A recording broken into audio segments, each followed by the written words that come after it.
तो फिल्म शुरू होती है और हमें वर्ष 1955 दिखाया जाता है। यहाँ हम 4 दोस्तों को देखते हैं जो पहाड़ों पर ट्रैकिंग करने आए थे। उनमें से एक का नाम पॉल है। यह जगह बहुत पुरानी थी। कुछ जनजाति के लोग अपने मंदिरों में उन्हें भी देखते हैं। वे चीजें उन्हें बहुत पसंद आईं। जब वह पहाड़ की चोटी पर गई तो पॉल ने यहाँ एक अजीब आवाज सुनी जो कोई और नहीं सुन सका। उसने आवाज का पीछा किया और आगे बढ़ा, लेकिन फिर वह वहां एक बड़े गड्ढे में गिर गया। उसके दोस्त भी तुरंत कार के पास आ गए। पॉल का एक दोस्त रस्सी की मदद से कार के नीचे जाता है और वह देखता है कि यह एक गुफा है। वह देखता है कि पॉल वहां खो गया था। वह कहीं खो गया था और मंत्र पढ़ रहा था। वह अपने सामने एक कंकाल को देख रहा था जिसका आकार साधारण कंकालों की तुलना में काफी बड़ा था। उस बड़े कंकाल के चारों ओर कई अन्य छोटे कंकाल थे जिनका आकार साधारण लोगों जैसा था और वे सभी उस बड़े कंकाल के सामने झुके हुए थे। लेकिन यह देखकर पॉल का दोस्त कुछ भी समझ नहीं पाता, इसलिए वह उसके पास गया। पॉल बिना झिझक उसे कहता है, मुझसे दूर रहो, अगर तुमने मुझे छुआ तो तुम मर जाओगे। लेकिन उसका दोस्त इस बात को नजरअंदाज करता है और पॉल को अपने कंधे पर उठाकर बाहर ले आता है। उसने अपने सामने एक लकड़ी का घर देखा जिसमें वे पॉल को ले गए। यहाँ बर्फबारी शुरू हो गई थी, यानी अब ये 4 लोग यहां से नहीं जा सकते थे। अब अपने एक दोस्त को पॉल के साथ छोड़कर 2 दोस्त खाने का इंतजाम करने बाहर जाते हैं। पॉल अभी भी होश में नहीं था। पॉल का दोस्त देखता है कि उसके हाथ में एक संगीत वाद्य यंत्र है जिससे उसका दोस्त बजाना शुरू करता है। कुछ दिनों बाद जब वह बाहर आई तो उसने बर्फ में एक अजीब काली छाया देखी जो उसकी ओर बढ़ रही थी। उसका दोस्त उसकी जान बचाने के लिए घर वापस आया और दरवाजा बंद कर दिया। वह छाया उनके घर आती है और दरवाजे पर दस्तक देती है जिससे वह बहुत डर जाती है, लेकिन कुछ समय बाद वह चला गया। अब जब उसका दोस्त आता है तो पॉल का दोस्त उसे बताता है कि मैंने बाहर एक छाया देखी, लेकिन दोनों कहते हैं कि बाहर कोई नहीं है। लेकिन वह अभी भी बहुत डरी हुई और उलझन में थी। अब यह उनका दूसरा दिन है। यहाँ रात में सभी सोने चले जाते हैं, लेकिन आधी रात में पॉल जाग जाता है और अपने दोस्त से कुछ कहता है जो उसके साथ था। अब जैसे ही सुबह होती है ये लोग देखते हैं कि पॉल घर पर नहीं है। किसी को नहीं पता था कि वह कहाँ गया, लेकिन जब उन्होंने बाहर देखा तो पॉल के पैरों के निशान थे। इसीलिए ये लोग निशानों का पीछा करते हैं और पॉल तक पहुंचते हैं जो पहाड़ के किनारे बैठा था। उसके हाथ में वही संगीत वाद्य यंत्र था जिससे वह बजा रहा था। पॉल का दोस्त उस पर गुस्सा हो जाता है, तुम बिना बताए क्यों आए? क्या तुम्हें पता है कि हम तुम्हारे लिए कितने चिंतित थे? लेकिन पॉल कोई जवाब नहीं देता। वास्तव में वह मंत्रों का जाप करने लगता है। अब जैसे ही यह होता है उसका दोस्त जिसके कान में उसने कुछ कहा था अपना नियंत्रण खो देता है। वह अपने 2 दोस्तों पर हमला करती है और उन्हें मार देती है। फिर वह पॉल को ध्यान से देखने लगती है। पॉल भी थे उसे। इसके बाद उसकी दोस्त अपनी जान ले लेती है। ऐसा लग रहा था जैसे पॉल ने उन तीनों को मार डाला था। इसके बाद कहानी 30 साल आगे बढ़ती है और हम 2018 में आते हैं। यहाँ हम जेम्स नाम के एक व्यक्ति को देखते हैं जिसकी पत्नी और बेटा हाल ही में एक कार दुर्घटना में मारे गए थे, जिसकी वजह से वह अकेला रह गया। वह एक सुरक्षा दुकान चलाता है, लेकिन वह अपने परिवार को बहुत याद करता है। वह अपने दुख से उबर नहीं पा रहा है। अब जेम्स एक होटल में जाता है जहां वह अपना जन्मदिन कूपन दिखाता है। हालांकि आज उसका जन्मदिन नहीं था। कूपन पर तारीख 3 दिन पहले की लिखी थी, लेकिन फिर भी होटल के लोग उसका कूपन स्वीकार कर लेते हैं और उसे मुफ्त में खाना देते हैं। इसके बाद जब जेम्स घर आया तो उसके दोस्त की बेटी, जिसका नाम अमांडा था, उससे मिलने आई। दोनों एक दूसरे के साथ अपना दुख साझा करते हैं क्योंकि इसी दिन अमांडा के पिता और जेम्स की पत्नी और बेटे की मृत्यु हुई थी। जेम्स अमांडा की मां को भी जानता है और अब अमांडा जेम्स को अपने पिता की जगह मानती है। वह पॉल से कहती है कि अपने पिता की मृत्यु के बाद वह पूरी तरह से टूट गई थी, लेकिन फिर मैंने समझा कि यह पूरी दुनिया सिर्फ एक विचार है। यह वास्तविकता में नहीं है। सच्चाई केवल हमारे विचारों में है, जिसके बारे में हम बहुत सोचते हैं। हमने अपना पूरा ध्यान लगा दिया, वही चीज हमारे साथ वास्तविकता में होती है। जो कहने के बाद अमांडा वहां से चली जाती है। अगली सुबह हम अमांडा की मां को देखते हैं। जब वह अपने कमरे में जाती है तो अमांडा वहां नहीं होती। मां उसे बाथरूम में चेक करने जाती है, जहां भी अमांडा नहीं है, लेकिन दर्पण पर एक संदेश लिखा है, खाली आदमी ने मुझे ऐसा करने पर मजबूर किया। यानी खाली आदमी ने मुझे यह करने के लिए मजबूर किया। लेकिन अमांडा की मां इसे बिल्कुल भी नहीं समझ पाती, इसलिए वह जेम्स और पुलिस को बुलाती है। फिर जेम्स इसकी जांच शुरू करता है। उसे अमांडा के कमरे से एक संस्थान का पैम्फलेट मिलता है जिसके पीछे टुल्पा लिखा होता है। तो अगले दिन वह स्कूल जाता है और अमांडा की दोस्त से मिलता है। जब अमांडा की दोस्त जेम्स की कार में बैठी होती है तो वह वहां एक छाया देखती है। यह देखकर वह बहुत डर जाती है। फिर वह बताती है कि 2 दिन पहले हम सब अमांडा के साथ एक पूल पर गए थे, जहां अमांडा ने हमें खाली आदमी के बारे में बताया और कहा कि वह यहाँ की एक बहुत पुरानी कहानी है। मतलब वह वास्तविकता में नहीं रहता, बस लोगों के विचारों में रहता है, और जो लोग उस पर विश्वास करते हैं वे उसे अपने विचारों में देखते हैं। तो वह उनसे जिद्दी तरीके से बात भी करता है। जो लोग खाली आदमी पर विश्वास करते हैं वे उसकी पूजा करते हैं, और वह भी उनकी इच्छाओं को उनके अनुसार पूरा करता है, और वे लोग उस पर पूरी तरह से विश्वास करते हैं। फिर उसकी दोस्त बताती है कि अमांडा ने यह भी कहा कि शाम को अगर आप पुल पर पड़ी एक खाली बोतल में फूंक मारते हैं तो आप खाली आदमी के बारे में सोचेंगे। फिर वह आपके जीवन में शामिल हो जाएगा। पहले दिन आप केवल उसकी आवाज सुनेंगे, दूसरे दिन आप उसे देखेंगे, और तीसरे दिन वह खुद आपको ढूंढ लेगा। अब अमांडा के अनुरोध पर बोतल में फूंक मारने के साथ साथ हमने खाली आदमी के बारे में भी सोचा, जिसके बाद हमने एक अजीब आवाज सुनी, और फिर अगले दिन अमांडा को एक दोस्त के कान में कुछ कहते हुए देखा। अब अमांडा की दोस्त अपने सभी अन्य दोस्तों के पते देखकर यहां से जाती है। जेम्स उन सभी दोस्तों के घर जाता है, लेकिन उसे कोई नहीं मिलता। लेकिन एक दोस्त के घर पर उसे उसी संस्थान का पैम्फलेट मिलता है जो उसे अमांडा के घर पर भी मिला था। जिसके बाद जेम्स उसी पुल पर जाता है जहां सभी दोस्तों ने बोतल में फूंका और खाली आदमी के बारे में सोचा।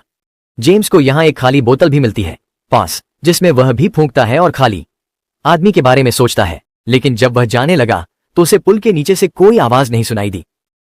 इसलिए वह एक छेद के माध्यम से पुल के नीचे जाता है और देखता है कि अमांडा के सभी दोस्तों के शरीर वहां लटके हुए हैं। अमांडा के अनुरोध पर अनगिनत जिन्न भी, जिन्होंने भी बोतल के साथ सब कुछ किया था, वे सभी मारे गए हैं। इसके साथ ही यहां वही संदेश भी लिखा था जो अमांडा के वॉशरूम के शीशे पर लिखा था, यानी खाली आदमी ने विधवा बनाई। अब जेम्स को कुछ समझ नहीं आता और वह यह बात पुलिस को बताता है। अब अमांडा का वह दोस्त जिसने जेम्स को सब कुछ बताया था, वह भी अचानक मर जाता है, और उन सभी को देखकर ऐसा लग रहा था जैसे उन्होंने खुद को मार लिया हो। लेकिन जेम्स ऐसा नहीं सोचता, इसीलिए वह इस चीज की जांच करता है। वह इंटरनेट पर तुल्पा में उसी संस्थान की खोज करता है। उसे पता चलता है कि वह संस्थान वास्तव में एक संगठन है जो एक समूह का हिस्सा है, यानी वह एक पंथ है, और उनका मानना है कि अगर आप किसी पर ध्यान केंद्रित करते हैं तो उस चीज को वास्तविकता में लाया जा सकता है। यह सब पढ़ने के बाद जेम्स उस संस्थान में जाता है जहां उसे एक फॉर्म भरने के लिए दिया जाता है जो यहां आने वाले हर व्यक्ति को भरना होता है। लेकिन जेम्स उसे नहीं भरता और आगे बढ़ जाता है। वह संस्थान के प्रमुख को देखता है जो लोगों को भाषण दे रहा था, और उसकी बात बिल्कुल वैसी ही थी जैसी अमांडा ने जेम्स को बताई थी, जिसकी आंखों में वह कहता है कि यह खाली आदमी का संदेश है, यानी वह भी खाली आदमी का अनुयायी था। भाषण के बाद जेम्स प्रमुख से मिलता है और उसे खाली आदमी के बारे में पूछता है। प्रमुख बताता है कि वह एक प्रकार की शक्ति है और खाली आदमी अपने अनुयायियों की इच्छाओं को तब तक पूरा करता रहता है जब तक कि उनमें उसके प्रति पूर्ण विश्वास न हो। अब जेम्स इन बातों पर ध्यान नहीं देता। वह अमांडा को खोजने पर ध्यान देता है क्योंकि उसे इसके बारे में अभी तक कुछ भी पता नहीं था। वह एक लड़की से अमांडा के बारे में पूछता है, लेकिन वह उसके बारे में कोई जानकारी नहीं दे पाती। उसके बाद जेम्स उसे हर जगह ढूंढने लगता है। उसने कुछ लोगों को एक जगह बैठे देखा जो एक काले कागज को बहुत ध्यान से देख रहे थे, साथ ही वे रिकॉर्डिंग भी सुन रहे थे। अब वह बताता है कि अमांडा को प्रशिक्षण के लिए दूसरे कैंपस भेजा गया है जो जंगल में है, और अगर तुम उसे ढूंढना चाहते हो तो वहां जाओ, और यह बेहतर है कि तुम इन सभी लोगों से दूर रहो क्योंकि ये सभी बहुत खतरनाक लोग हैं। अब जेम्स को किसी तरह अपने दोस्त की बेटी अमांडा को ढूंढना था, इसीलिए वह उसी जंगल में जाता है। उसे एक केबिन मिलता है जिसमें अंदर बहुत सारी फाइलें पड़ी थीं। उनमें से एक अमांडा और जेम्स की थी, लेकिन जेम्स की फाइल पूरी तरह से खाली है। जेम्स दूसरे कमरे में गया जहां बहुत सारी वीडियो कैसेट्स पड़ी थीं। उनमें से एक को चलाकर जेम्स देखना शुरू करता है जहां कुछ लोग एक आदमी पर एक अजीब तरह का प्रयोग कर रहे थे। उसके बाद उस पर जादू भी किया जाता है। ऐसा लग रहा था जैसे वह उस आदमी के अंदर किसी को लाने की कोशिश कर रहे थे, और फिर अगले ही पल वह उस आदमी के अंदर आ जाता है। अब रात हो गई है। जेम्स को बहुत सारी आवाजें सुनाई नहीं देती। जब वह जांचने गया तो बहुत सारे लोग आग के चारों ओर घूम रहे थे, मंत्र पढ़ रहे थे। जेम्स उन्हें ध्यान से देख रहा था, और अब आग अचानक आकाश की ओर बढ़ने लगती है जिससे जेम्स थोड़ा डर जाता है। लेकिन उन सभी लोगों ने जेम्स को देख लिया था। उसे मारने के लिए वे जेम्स की ओर बढ़ने लगते हैं, लेकिन वह अपनी जान बचाने के लिए एक कार लेता है और यहां से भाग जाता है। वह सीधे पुलिस स्टेशन आया और पुलिस को उस संगठन के बारे में बताता है, लेकिन उसके बाद कोई भी उस पर विश्वास नहीं करता। तो अब वह अमांडा की मां के पास आता है। वह उसे बताता है कि अमांडा एक ऐसे पंथ समूह का हिस्सा है जो खाली आदमी में विश्वास करता है और उसकी पूजा करता है। फिर जेम्स को एक कॉल आता है और कोई उसके कान में सीटी बजाता है।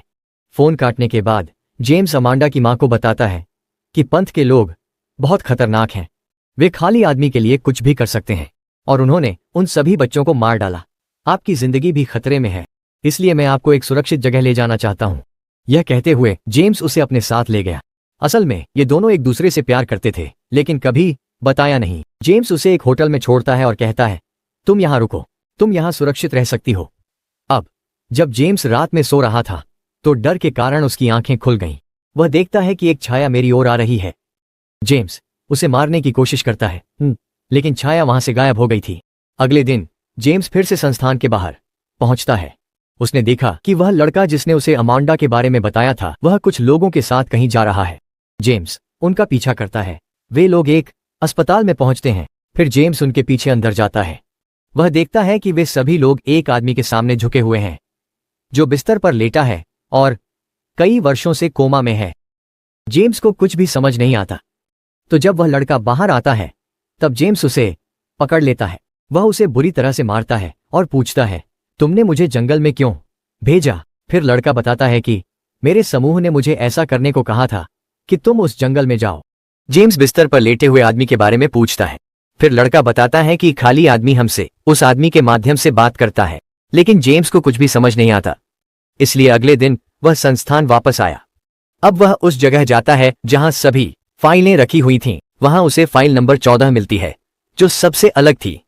और अब जैसे ही जेम्स इस फाइल को खोलता है वह पूरी तरह से हैरान हो जाता है, क्योंकि यह किसी और की नहीं बल्कि जेम्स की फाइल थी जिसमें उसके परिवार की सारी जानकारी थी। और उसमें वही जन्मदिन की कोकीन थी जिसे उसने 3 दिन पहले मुफ्त खाना खाने के लिए इस्तेमाल किया था। यह जेम्स की तस्वीर में था। उसे यह देखकर पूरी तरह से आश्चर्य हुआ, लेकिन यह सब उसकी समझ से बाहर था। इसीलिए वह उसी अस्पताल वापस आता है। वह कोमा में पड़े आदमी को ध्यान से देखता है। फिर वह रिसेप्शन पर जाता है और महिला से पूछता है, वह आदमी कौन है? वह महिला कहती है, मुझे नहीं पता वह कौन है। वह पिछले 23 सालों से कोमा में है। और अब जब जेम्स उस आदमी के कमरे में जाता है तो वह देखता है कि अमांडा भी यहां है, जो उस आदमी की देखभाल कर रही थी।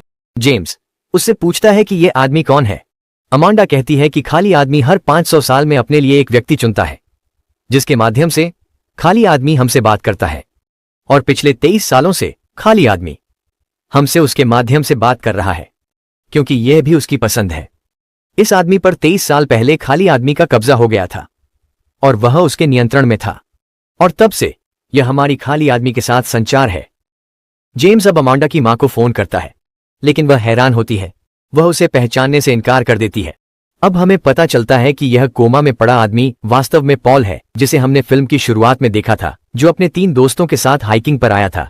अब अमांडा जेम्स को बताती है कि अब उसका शरीर पूरी तरह से कमजोर हो गया है, तो अब हमें खाली आदमी के लिए एक नया शरीर चाहिए। वह एक नया मेजबान है जिसमें वह रहता है और अपने प्रियजनों से बात करता है और उनकी इच्छाओं को पूरा करता है जिनकी हम पूजा करते हैं। और हाँ, उसके नए शरीर के लिए जेम्स, हमने तुम्हें चुना है। तुम्हारे दिमाग में जो यादें हैं जिन्हें तुम सच मानते हो, वे वास्तव में नहीं हैं, बल्कि पूरी तरह से झूठी हैं, क्योंकि हमने वे यादें तुम्हारे लिए बनाई हैं।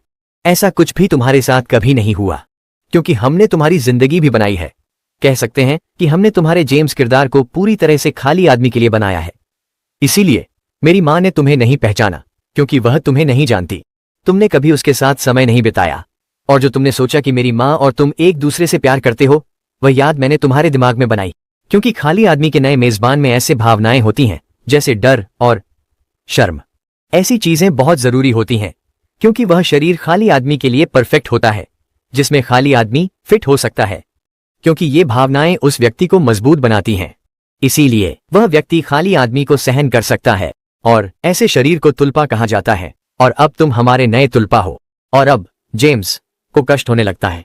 उसका मन उस जगह पर जाता है जहां 23 साल पहले पॉल बैठा था, और अब खाली आदमी जेम्स पर कब्जा कर लेता है और उसके अंदर चला जाता है और उसे अपने नियंत्रण में ले लेता है, और इसी कारण जेम्स बेहोश हो जाता है। जब उसे होश आता है तो वह अपने घर जाता है, जहां वह पूरी तरह से आश्वस्त था कि अब मैं एक टुल्पा बन गया हूं, यानी अपने नए शरीर में खाली आदमी का मेजबान। टुल्पा 3 दिन पहले पैदा हुआ था, क्योंकि मैं और मेरी यादें उस पंथ द्वारा बनाई गई थीं, जो सब काल्पनिक था।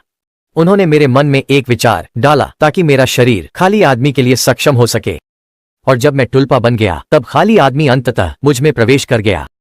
यानी अब उस पंथ का जेम्स के माध्यम से खाली आदमी के साथ संवाद था, और अब जेम्स उस जगह जाता है जहां पॉल का शरीर कोमा में था। जेम्स उसे गोली मारता है और उसे मार देता है, और जैसे ही यह होता है अस्पताल के सभी लोग जेम्स के सामने झुक जाते हैं। यानी अब वह पंथ जेम्स के माध्यम से खाली आदमी की पूजा करेगा, और खाली आदमी हर उस व्यक्ति को मारेगा जिसने खाली आदमी के बारे में सोचा लेकिन उस पर विश्वास नहीं किया। वह उससे डरती थी, क्योंकि खाली आदमी लंबे समय से लोगों को मार रहा था। अब जेम्स का चरित्र कुछ ऐसा बन गया कि खाली आदमी के अनुयायी जेम्स के चरित्र को अपने मन में पहनने के बारे में सोचने लगे। फिर उन्होंने इसे दुनिया में डाल दिया। फिर उन्होंने इसमें यादें डालीं ताकि यह खाली आदमी के लिए परिपूर्ण हो सके। अब जब जेम्स का शरीर कमजोर होगा तो वह फिर से अपने मन में किसी को मेजबान के लिए बनाएगा, और उसे दुनिया में लाकर वह उसे संचार और संवाद के माध्यम से बनाएगा, और उसकी यात्रा हमेशा इसी तरह चलती रहेगी। और इसके साथ ही यह फिल्म भी यहीं समाप्त होती है।